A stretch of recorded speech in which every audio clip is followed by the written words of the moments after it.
औज़ुबिल्लाहि मिनश्शैतानिर्रजीम बिस्मिल्लाहिर्रहमानिर्रहीम। अस्सलामु अलैकुम वरहमतुल्लाहि वबरकातुहू। सूरह यूसुफ कल हमारी ख़त्म हुई और अल्लाह ताला का लाख लाख शुक्र है कि उसने हमसे ये काम किया। आज सूरह रहद शुरू कर रहे हैं और मेरे सामने सूरह रहद है और सूरह रहद को आज शुरू करना है। सूरह रहद हुरूफ़ मुक़त्तियात से शुरू होने वाली ये सूरत सूरह रहद कहलाती है और ये मदनी सूरत है और इसमें कुछ आयात के बारे में इख्तिलाफ़ात हैं। कुछ आयात मक्की कही जा रही हैं, कुछ मदनी कही जा रही हैं। कुछ के मुताबिक 2 आयात मदनी हैं, कुछ के मक्की हैं, आखिरी 2 आयात मक्की हैं। कुछ के मुताबिक कोई सहाबा कराम कहते हैं कि कुछ और 2 आयात इसमें मक्की हैं। बहरहाल लंबी सूरत है और सूरत मदनी है और कुरान पाक की जो हमारे पास तरतीब मौजूद है ये तरतीब नज़ूली नहीं है, तरतीब तौक़ीफ़ी है। तौक़ीफ़ी तवक्कुफ़ से निकला है जिसका मतलब होता है ठहरना, रुकना, और नज़ूली नाज़ल से निकला है।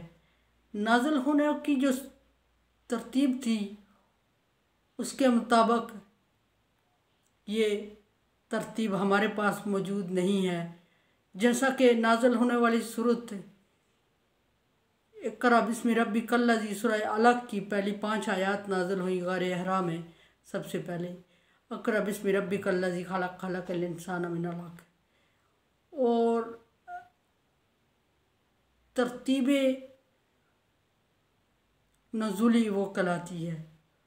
और तरतीब जो हमारे पास मौजूद है तौक़ीफ़ी, इसकी इब्तिदा सूरह फ़ातिहा से होती है, अल्हम्दुलिल्लाहि रब्बिल आलमीन से।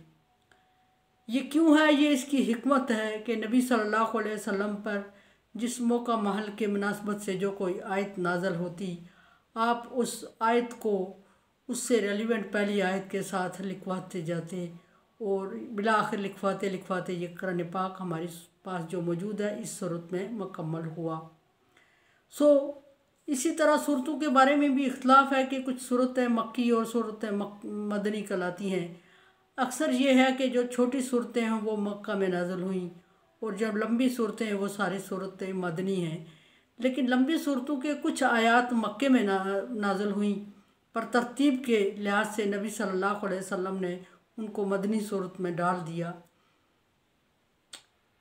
हासिल बस यह है कि जिस सूरत की ज़्यादा आयात मक्के में नाज़िल हुई वो मक्की कहलाती है और जिसकी ज़्यादा आयात मदीने में नाज़िल हुई वो सूरत मदनी कहलाती है। 1 या 2 या 4 आयतों पर बहस से कुछ हासिल नहीं है।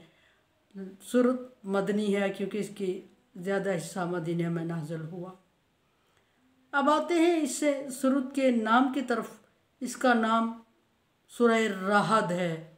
रहद का मतलब बाज़ दफ़ा बारिश, बिजली, गरज, चमक लिया जाता, वरादन व बर्क़। पहले पारे में ज़िक्र है कि जब उनके पास राहदन व बर्क़, बिजली चमकती है और रोशनी होती है तो वो चल पड़ते हैं या फिर उसके खौफ से आंखें बंद कर लेते हैं। सूरत में ज़िक्र है कि बादल अल्लाह तबारक व तआला की तस्बीहात करते हैं, जब गरजते हैं तो उसमें भी अल्लाह की तस्बीह बयान हो रही होती है और हल्के हल्के गरजते हैं तो भी। उस निस्बत से इसका नाम सूरह रहद रखा गया है और 43 आयात और 6 रुकू पर मुश्तमिल है ये सूरत। और फिर मैं बता रही हूँ हुरूफ़ मुक़त्तियात से शुरू होने वाली सूरत रहद है आज हमारे पास। इसके नज़ूल पे बात कर लेते हैं। मदनी सूरत है। जब हज़रत हमज़ा और हज़रत उमर इस्लाम लाए तो उनका इस्लाम लाने का ज़माना करीब करीब है, यानी नज़दीक टाइम में वो इस्लाम लाए। तो उस दौर में, उस ज़माने में ये सूरत नाज़िल हुई। अब हुज़ूर सल्लल्लाहु अलैहि वसल्लम, इसमें जो मज़ामीन बयान है, पहले हुज़ूर सल्लल्लाहु अलैहि वसल्लम की ख्वाहिश मौजूद है एक कि कोई ऐसा मौजज़ा हो जाए कि सारे के सारे लोग मुस्लिम हो जाएं और दुनिया से ये अफरा तफरी और बेचैनी ख़त्म हो जाए। अल्लाह तबारक व तआला ने इस ख्वाहिश का इनकार किया, कबूल नहीं फरमाया, और फरमाया कि कुछ लोग ऐसे हैं जिनका हमारे पास डन हो चुका है कि वो ईमान लाएंगे ही नहीं। सो आपकी ख्वाहिश से और आपकी दुआ से कुछ होने वाला नहीं है। दूसरी बात ये भी कि जन्नत और जहन्नम को भरना मेरी ज़िम्मेदारी है, और जो शैतान के रास्ते पे चलेगा उसको जहन्नम में डाला जाएगा। शैतान को मोहलत दी हुई है, वो क़यामत तक अपना काम, अपनी मेहनत और अपनी स्ट्रगल जारी रखेगा, और उसकी मेहनत और स्ट्रगल जो रंग लाएगी उसका हिस्सा है, उसके साथ वो अपने ठिकाने में जाएगा। ये नबी सल्लल्लाहु अलैहि वसल्लम से मना फरमाया गया इस चीज़ से। अकायद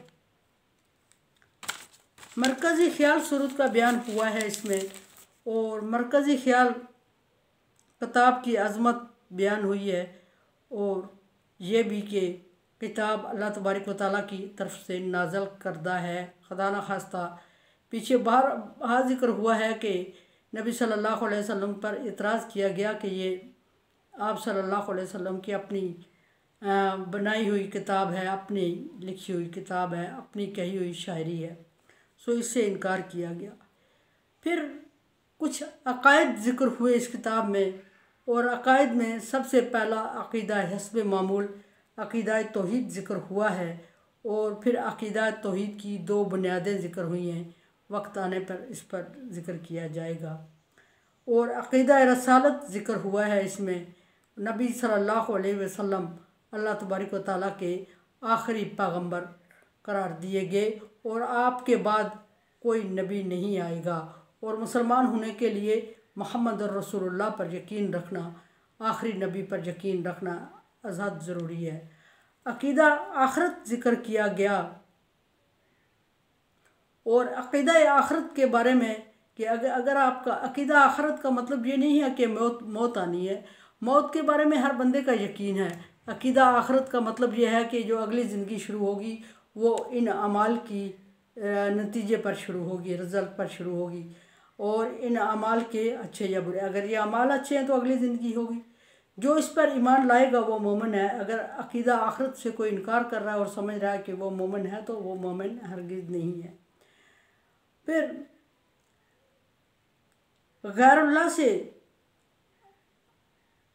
इज्तनाब का ज़िक्र हुआ है, और अल्लाह तबारक व तआला ने मना किया है।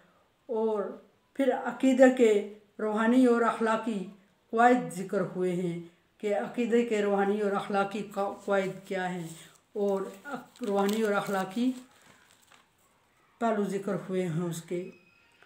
और फिर सलीम फितरत अक़ल सलीम रखने वालों के लिए ईमान की एक ख़ास अंदाज में बयान किया गया, और दिलचस्प हक़ाइक़ और दिलचस्प अंदाज में इसको बयान किया गया, ताकि अक़ल सलीम रखने वाले इसकी तरफ मुतवज्जे हों, और वो ना सिर्फ मुतवज्जे हों बल्कि वो दिलचस्पी महसूस करें और खिंचे हुए इसकी तरफ आएँ और इसमें ईमान में दाखिल हो जाएं। और फिर जाहिलों के लिए कुछ रवैये ज़िक्र किए गए कि जाहिलों के साथ जाहिलाना रवैये से पेश आएंगे तो वो कभी आपकी से मुतासर नहीं होंगे। अगर उन्हीं की तरह रवैया इख्तियार करेंगे फिर उनमें और आप में फ़र्क क्या रह जाएगा, और फिर वो क्या चीज़ दिलचस्प महसूस करेंगे जिसके थ्रू वो आपकी तरफ आएंगे। सो उनके साथ मुख्तलिफ़ किस्म के रवैये ज़िक्र किए गए कि शफ़ीक रवैया और गौर व फ़िक्र की दावत और शफ़क़त और मोहब्बत उनके लिए ज़रूरी है, ताकि वो मुतासर हों इस्लाम से। और इस्लाम के बुनियाद भी इसी चीज़ पे है, उदू इला रब्बिकुम उदू इला सबील रब्बिक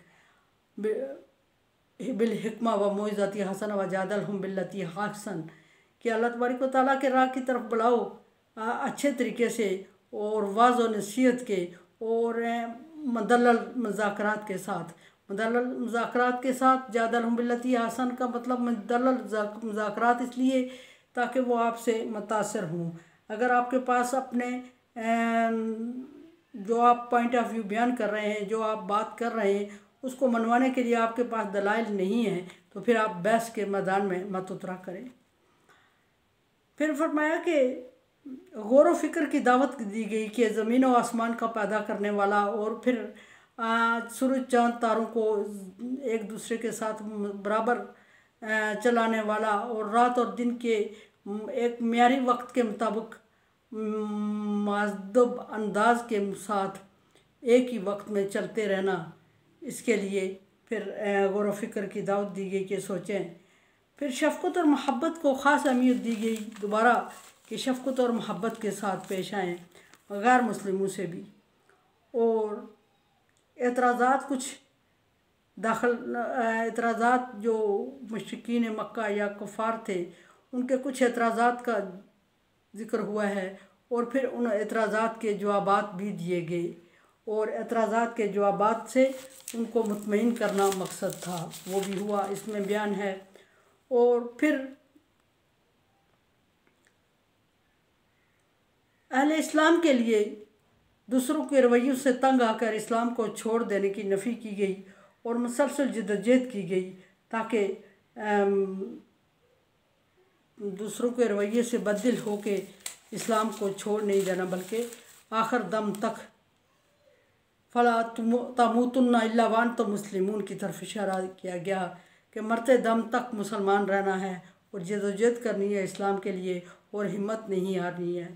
फिर अल्लाह की तरफ रुजू करना ईमान का सबसे बड़ा अहम हिस्सा करार दिया गया, और